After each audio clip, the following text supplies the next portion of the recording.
Thanatos, o anjo da morte na mitologia grega.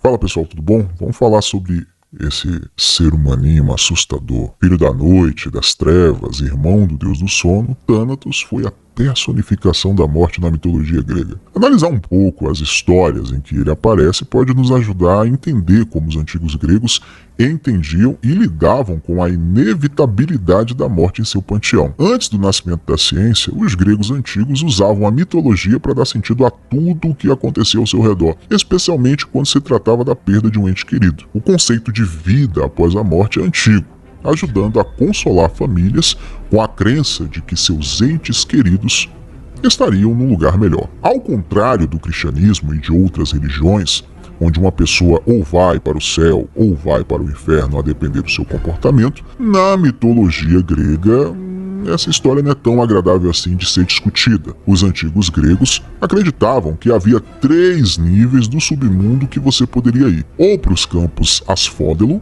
ou os campos Elíseos, ou simplesmente o Tártaro. Após a morte, a maioria das pessoas era enviada para os campos Asfódelo, um conceito semelhante ao limbo católico. Como as pessoas não acreditavam que tinham algo pelo qual ansiar, elas preferiam a vida do que a morte, é claro. Até mesmo o poderoso herói Aquiles é citado por ter dito: "Eu prefiro ser um escravo na terra para outro homem, algum fazendeiro pobre que luta para se manter vivo, do que governar aqui sobre todos os mortos sem fôlego." Portanto, não é nenhuma surpresa que os antigos gregos não viam Thanatos com um certo olhar de "seja bem-vindo". Na mitologia grega, Hades costuma ser confundido com o deus dos mortos, embora seja verdade que Hades é descrito como governante e mestre do submundo.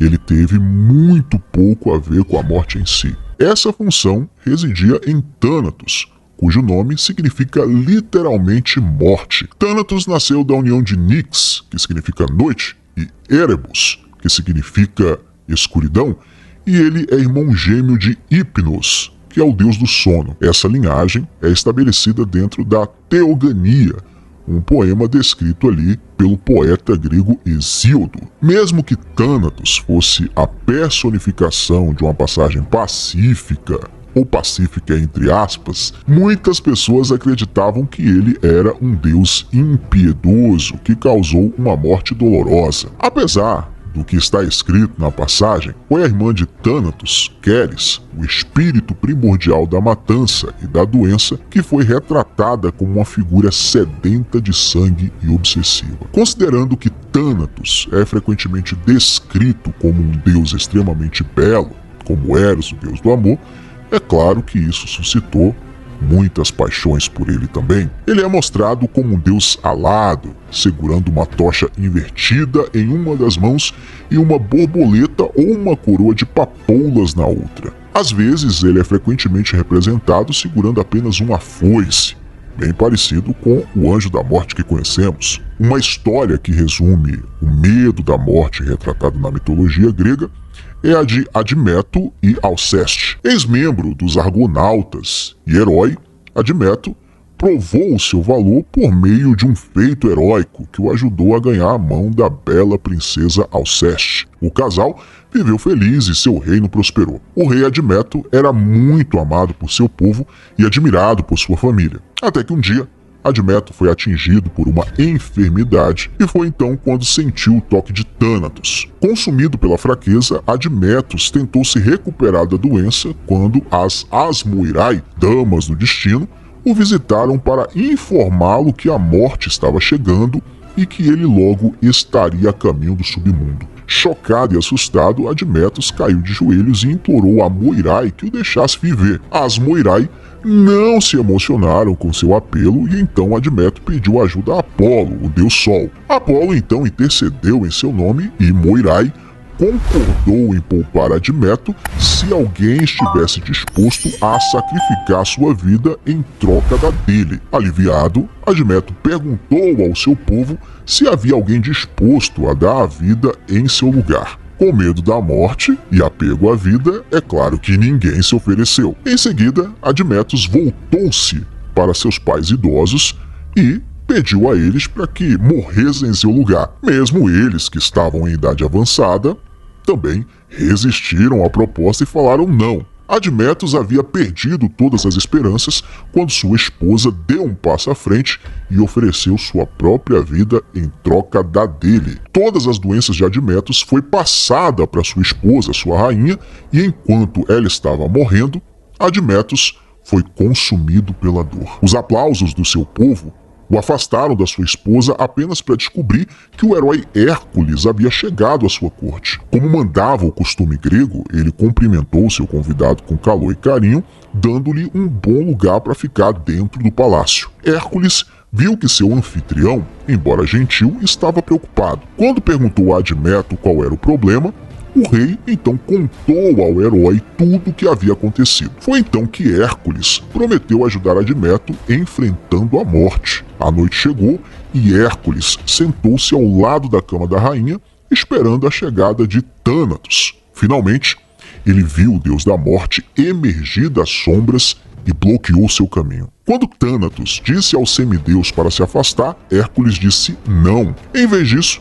os dois concordaram que apenas se Thanatos pudesse derrotar Hércules, ele teria permissão de levar a alma da rainha. Embora Thanatos fosse um deus muito forte, conforme os dois lutavam, ficou claro que ele não era páreo para Hércules, e o semideus saiu vitorioso. Quando Thanatos recuou, a rainha rapidamente recuperou sua saúde e Admeto elogiou Hércules por seu feito heróico. Perceba que o mito deixa claro que, embora Thanatos fosse um deus da morte pacífica, os gregos ainda não o recebiam muito bem. O conto de Sísifo é a história do rei de Corinto, que era conhecido por sua astúcia e malandragem. Tendo testemunhado o sequestro de uma ninfa pelas mãos de Zeus, Sísifo aproveitou a oportunidade para garantir água potável para seu povo, revelando o que havia acontecido com o pai da ninfa. Irritado com a decepção de Sísifo, como punição, Zeus ordenou que Thanatos coletasse a alma do rei e a acorrentasse no submundo. Thanatos obedeceu e entregou a alma de Sísifo ao submundo. Uma vez lá, Sísifo pediu a Thanatos para demonstrar como as correntes funcionariam. Thanatos foi misericordioso o suficiente para atender ao pedido final do rei. No entanto, Sísifo tinha outras ideias. Ele prendeu Thanatos nas correntes e fez o seu caminho de volta para o mundo dos vivos. Sem Thanatos para trazer as almas dos mortos para o submundo, as pessoas pararam de morrer. Os guerreiros continuariam lutando, não importando quão ruim fosse sua lesão. Ares, o deus da guerra, ficou meio chateado com isso. Como é que estava muita gente se matando, mas ninguém estava morrendo? Então, ele foi até o submundo para tentar libertar Thanatos. Ao libertar Thanatos de suas correntes, ele liberou a morte sobre o mundo mais uma vez. Embora Thanatos possa ter sido o deus dos mortos, cujo dever principal era entregar as almas dos mortos ao reino de Hades, houve casos que ele teve que realizar outras tarefas por ordem de Zeus, rei dos deuses. Um desses incidentes ocorre durante a Guerra de Troia, onde Sarpedon, o semideus filho de Zeus, era o defensor da cidade de Troia. Foi profetizado que Sarpedon encontraria sua morte nas mãos de Pátraco. Zeus queria intervir para evitar a morte do seu filho, mas foi interrompido quando os outros deuses lhe contaram como seus filhos estavam lutando e morrendo na guerra também. O evento está registrado na Ilíada de Homero, número 16, quando Sarpedon enfrentou Patroclus em um combate mano a mano do qual resultou a morte de Sarpedon. Glauco, primo de Sarpedon, lutou nas fileiras das forças arqueus para recuperar o corpo. Vendo a turbulência que se seguiu, os deuses decidiram intervir. Apolo resgatou o corpo, lavou, ungiu e depois entregou aos gêmeos Hipnos e Thanatos, os deuses do sono e da morte. Eles tinham a incumbência de devolver o corpo a Lícia,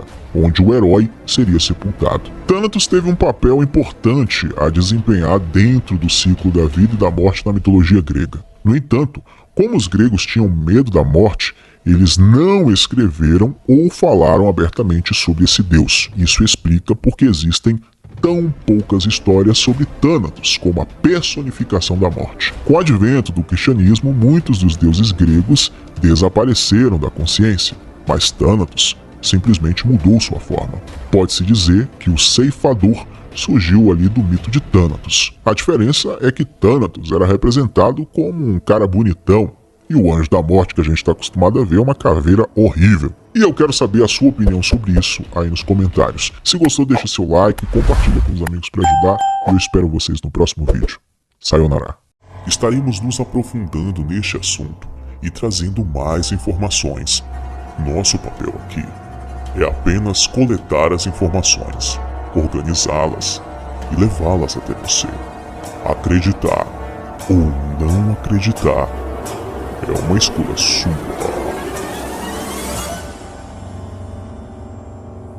Obrigado por assistir a mais um vídeo bizarro deste canal.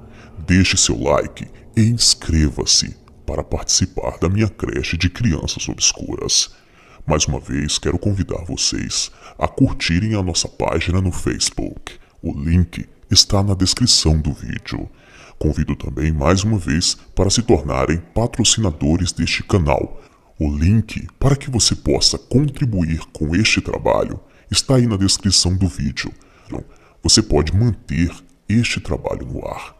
Até o próximo vídeo. Um beijo do tio Lu. Sonhem comigo.